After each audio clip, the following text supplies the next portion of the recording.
অনেকটা কারবালার প্রান্তের মতোই যেন মর্মান্তিক সেদিনের ঘটনা। 17 জুলাই ঢাকার রাস্তায় যেখানে পুলিশের গুলিতে নিহত হন মেধাবী ছাত্র এবং ফ্রিল্যান্সার মীর মাহফুজুর রহমান মুগ্ধ।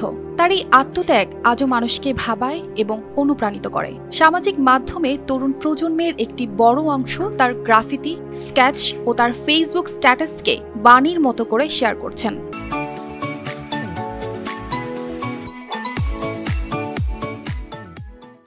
মুগ্ধর শহীদ হওয়ার 1 মাস পার হলেও এখনও নিউজ ফিড জুড়ে ঘুরছে তার ছবি ও ভিডিও।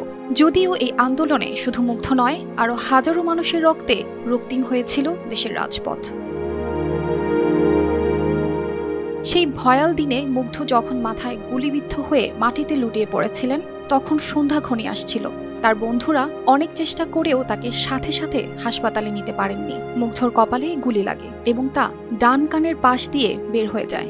কিছুক্ষণ পর রিকশায় করে তাকে নিকটস্থ হাসপাতালে নিয়ে যাওয়া হলে ডাক্তাররা তাকে মৃত ঘোষণা করেন। তার বন্ধু আশিক ফেসবুকে ঘটনার বর্ণনা দিয়েছেন এবং মুগ্ধর আত্মত্যাগের কথা স্মরণ করেছেন। বিশ্বখ্যাত ফ্রিল্যান্সিং মার্কেটপ্লেস ফাইবার মুগ্ধর মৃত্যুর পর একটি শোক বার্তা প্রকাশ করে, যা দেশের ইতিহাসে প্রথমবারের মতো কোনো ফ্রিল্যান্সারের প্রতি এমন শ্রদ্ধা প্রকাশ। ফাইবার তাদের অফিসিয়াল ফেসবুকে জানায় যে তাদের পরিবারের একজন সদস্যের মৃত্যুর সংবাদ তারা গভীর শোকের সঙ্গে তা জানায়। সঙ্গে তারা আরও জানায়, মীর মুগ্ধ ছিলেন একজন প্রতিভাবান মার্কেটার, যিনি এসইও এবং সোশ্যাল মিডিয়া ক্ষেত্রে তার দক্ষতার মাধ্যমে ফাইবারে একটি সফল ব্যবসা গড়ে তুলেছিলেন। এছাড়াও তিনি ছিলেন একজন আগ্রহী ভ্রমণকারী, একজন মেধাবী ফুটবলার, বাংলাদেশের স্কাউটের সদস্য এবং একজন সত্যিকারের মানবতাবাদী। মীরকে তারা মিস করবেন। এই নিঃস্বার্থতা ও সাহসিকতা আজও নতুন বাংলাদেশের প্রজন্মের মনে গভীরভাবে স্থান করে নিয়েছেন মীর মাহফুজুর রহমান মুগ্ধ।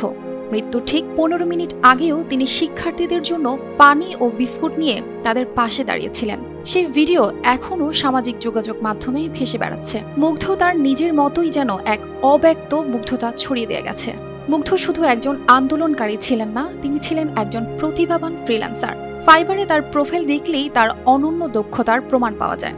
1000-এরও বেশি বিদেশি ক্লায়েন্ট তার কাজে মুগ্ধ হয়ে 5 স্টার রেটিং দিয়েছেন, যা আজও তার প্রোফাইলে দৃশ্যমান। এই ফ্রিল্যান্সিং ক্যারিয়ারে মুগ্ধ $50,000 আয় করেন, যা দেশের রিজার্ভে রেমিটেন্স হিসেবে জমা হয়েছে। এ ধরনের মেধাবী এবং অর্থনীতিতে অবদান রাখা এক তরতাজা প্রাণ নিমিষেই নিভে গেল ঘাতকের বুলেটের আঘাতে। মুগ্ধর জীবন সকলকে শিখিয়েছে কিভাবে একজন ফ্রিল্যান্সার থেকে আন্দোলনের নায়ক হয়ে ওঠা যায়। তার আত্মত্যাগ আজও সবার জন্য প্রেরণা দেয় এবং সবার সামনে একটি আলোকবর্তিতা হয়ে রয়ে গেছে। মুগ্ধের নামটি আজ শুধু একটি পরিচিতি নয়, এটি একটি প্রজন্মের জন্য প্রেরণার প্রতীক। যতবারই মুগ্ধের নামটি শুনবে, ততবারই তার মুখটি সবার সামনে ভেসে উঠবে এবং তার স্মৃতিতে সবাই মুগ্ধ হয়ে থাকবে। অর্পিতা জাহান, RTV।